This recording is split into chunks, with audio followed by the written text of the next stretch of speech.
What's up, traders? Megan here with BBT.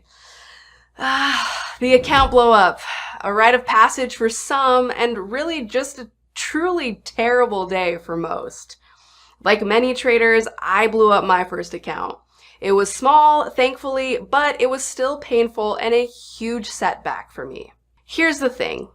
We all know how we should be trading, taking the stops, not averaging down, and not risking too much.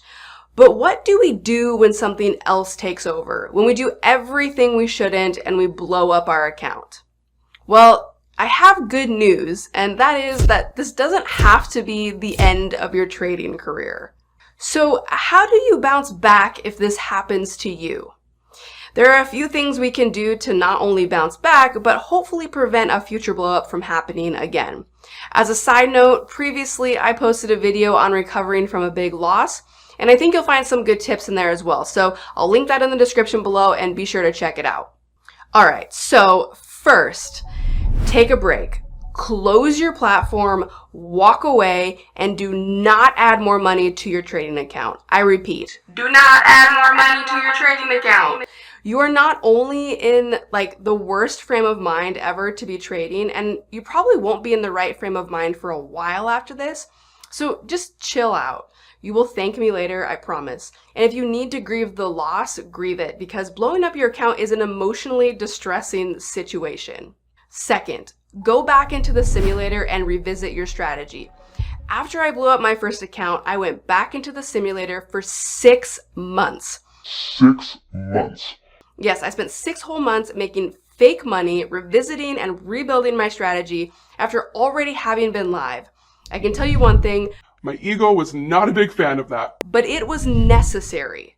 If you have a very specific strategy in place, then you should be able to gauge when a trade isn't or is going to work out. So you can quickly tell when you're right or when you're wrong. And if you knew you were wrong, but you stayed in the trade anyways, most likely this is a psychological area to touch on. But if you didn't know you were wrong or really understand why things weren't working, then this is something to dial down in your strategy. So use the simulator for that. Look, Michael Jordan wasn't the greatest basketball player of all time because he jumped in the game on a whim.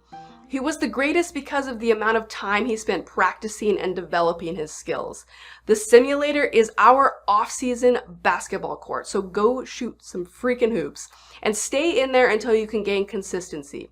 Trade the way you would trade live and stay true to your rules and just, keep practicing your skills. And on top of that, do what I tell all of my mentees. Document, document, document.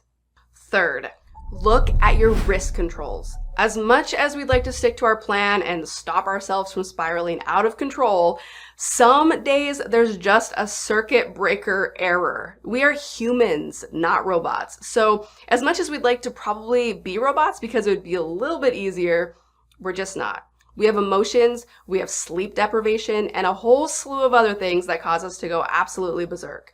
So because of this, it's best to have a backup system in place that prevents you from making matters worse for yourself.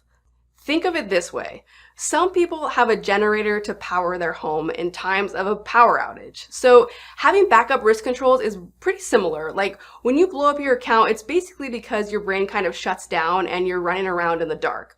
Your backup risk controls stop you from getting to the painful place that you're sitting in right now. So after you finish watching this video, I want you to email your broker or platform provider and talk to them about how to set risk controls on your account.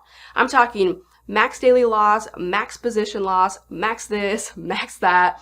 This way, someone else will be looking out for you when you're not in the right frame of mind to look out for yourself. So kind of like having a spotter at the gym so you don't crush your face with a barbell, because no one wants that.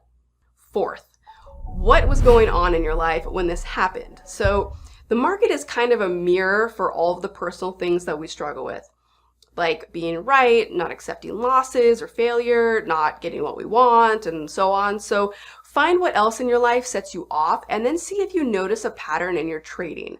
This is going to take some deep work, so take some time, maybe grab a fork and just dig in there.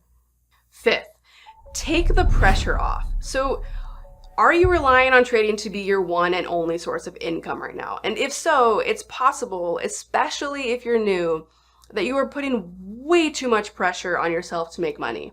This can lead us to breaking rules, taking shortcuts, and blowing up our account.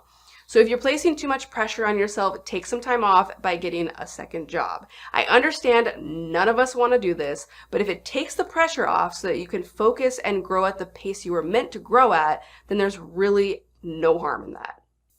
And the last one, reach out to your fellow traders for support. Don't crawl into a hole. Don't stay in your pity party for too long. Reach out, lean on your fellow traders, and accept advice and help from those around you who are willing to give it. That's what a community is for. All right, you guys, hopefully this video helps you bounce back. Just remember, blowing up your account doesn't have to be the end of your trading career. You got this. Just take a deep breath, work on funding a new account, and work your way towards trading live again bit by bit. Thank you so much for watching. Please be sure to like and subscribe to be notified when I throw more videos your way. Until next time, I'll catch you guys later. Bye-bye.